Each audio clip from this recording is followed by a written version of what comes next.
লাহে লাহে বুজি তাক সেটল কৰি আছো। আজি লাহৰীজানত এভিকশন হৈছে। আজি লাহৰীজানৰ এভিকশন কাৰ ঘৰত হৈছে? হ'ব পাৰে মাইনৰিটি মানুহ, সবৰেতো বিল্ডিং আছে।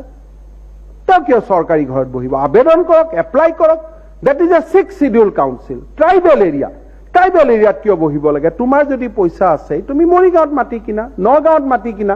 কিন্তু জনজাতীয় লোকসকলৰ কাৰণে গোপীনাথ বৰদলৈ চিহ্নিত কৰি যোৱা জেগাখনত আমিওতো গৈ নবহো, মোৰোতো সাহস নাই বহা। যিটো কাম বৰা, কলিতা, দাসৰ কৰাৰ সাহস নাই, সেই কামটো ইছলাম আৰু ৰহমানৰো সাহস থাকিব নালাগে। আমি ট্ৰাইবেল লোকসকলৰ অস্মিতাক আমি স্বীকাৰ কৰিব লাগে। মই সদায় কওঁ, আপোনালোকতো এতিয়াতো কোনো মাইনৰিটি নহয় অসমত, you people are almost majority.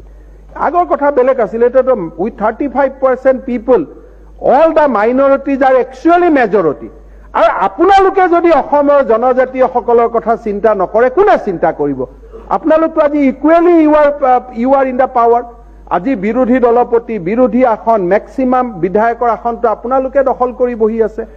নাও এতিয়া পাৱাৰ কামছ উইথ ৰেছপনচিবিলিটি। অসমৰ জনজাতীয় লোকসকলক সংৰক্ষণ কৰা, অসমৰ কৃষ্টি সংস্কৃতিক ৰক্ষা কৰা আমাৰ দায়িত্ব। Because this is our state, this is our motherland, we are getting it through generation. আজি যদি আপোনালোকৰ এজনো ইয়াত বহে আৰু আপোনালোকৰ যদি জনজাতীয় লোকৰ প্ৰতি মৰম নাথাকে, এইটো হ'ব নোৱাৰে নহয়।